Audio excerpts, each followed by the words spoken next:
So now let's talk about the relationship between the balance of payments and the economy and the business environment in general. Why is it important that we understand the balance of payments if we want to make a financial strategy? So the very important thing about the balance of payments is that in the end it tells you if the country has enough savings or is running out of savings, and maybe they will need to go into debt. What does this mean? If you think about yourself, if one year you didn't do that well with money, maybe you will end up losing reserves. Like maybe you spent more this year than the money that you earn, so you will be using your savings. So that's the case of a country with a deficit in the balance of payments. They are sending more money abroad than the money that they receive. So that will be kind of negative. But it can be even more negative if this has happened during several years, because it's the same as with you. Imagine maybe 1 month is okay, you can survive with your savings. 2 months is okay, 3 months more or less okay. But imagine that maybe 4 or 6 months where you are spending more than the money that you earn, you will have to go for debt, right? You will need to borrow money to survive. You will have to use your credit card or something, or get a loan or whatever. So it's the same for a country. If the country is running out of reserves, they will need to do something to get some debt or whatever. And it can be even worse because maybe some countries have some systems that require reserves in order to survive. Let me explain you. Do you remember the case with Argentina? That in the case of Argentina, they say the price is going to be 1 to 1, 1 peso to $1. And if more people demand more dollars, we are going to use our reserves to put it into the market. So there will be enough dollars to fulfill the demand of dollars.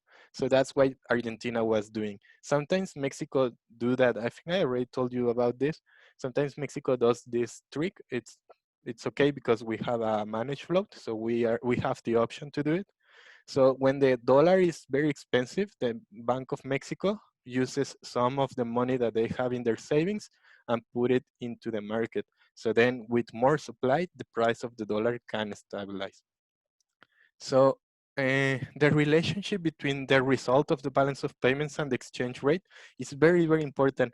And it really depends on the system that each country has. So that's why the first topic was exchange rate systems, and the second topic is balance of payments, so you can understand the link between these. I think you all understand these things well. So in the fixed system, in the case of Argentina 20 years ago, the balance of payments is extremely important because the reserves are like the fuel for that system. If the country runs out of reserves, they can't manipulate anymore the supply of the currency, and the system is going to fail. That's what happened in Argentina in 2001. They didn't have enough reserves. Even previously, from losing the reserves, they got huge loans from other countries and corporations with hoping that this wouldn't fail, but in the end it failed because it was impossible that it wouldn't fail. So in the fixed systems, it's super, super important. On the managed floats, it's also very important. I will even I will say that it's all it's not as important as in the softpeg and hardpeg, but it's also very important because imagine that Mexico doesn't have any reserves and something bad happens with the dollar. What are we going to do? We have the option to intervene, but if we have the option and we decide to intervene and we don't have any money, what are we going to do? So it's still bad, but it's not as bad as in the fixed systems, either the hardpeg or the softpeg. So in the managed float, it's like, it's important. It's not the most important thing, but it's something that we might need.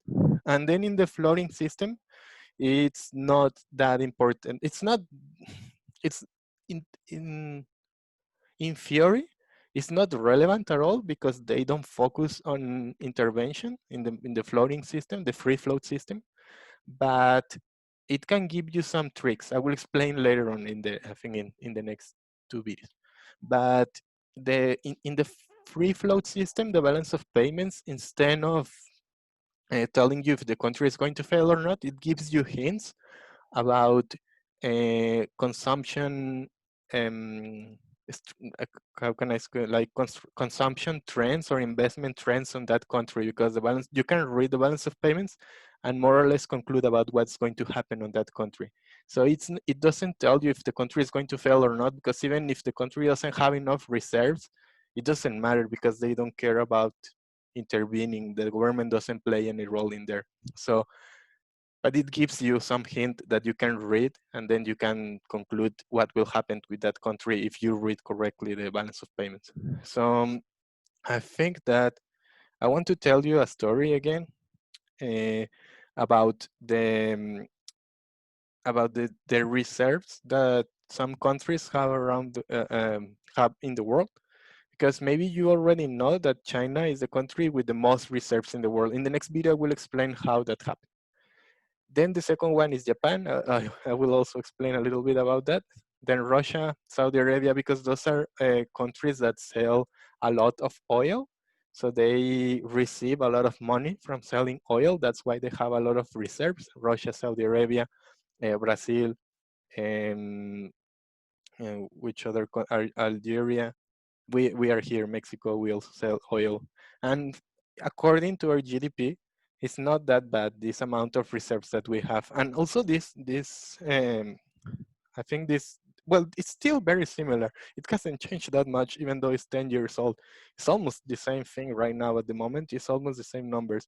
I think China went a bit higher than 3 trillions, and now it's also below a little bit. So it's very similar. It's kind of funny because after all this crisis that has happened around the world, it just kept the world not moving that much in this. Like, countries are quite afraid of using their savings in these moments of uncertainty, because we have been in a continual financial crisis in 2008. 2008, 2015, we were more or less okay, but now we are in a huge crisis again. So we can say that we have been in a crisis for 12 years. So in the end, it really looks very similar to this. So in the next video, I will explain, or I will tell you a story about the case of China, because it's very interesting. And then we're going to move forward to some strategies that governments can use, and the relationship between macroeconomics and the balance of payments. And I think with that, we finish with the class. So there will be 2 more videos, I think.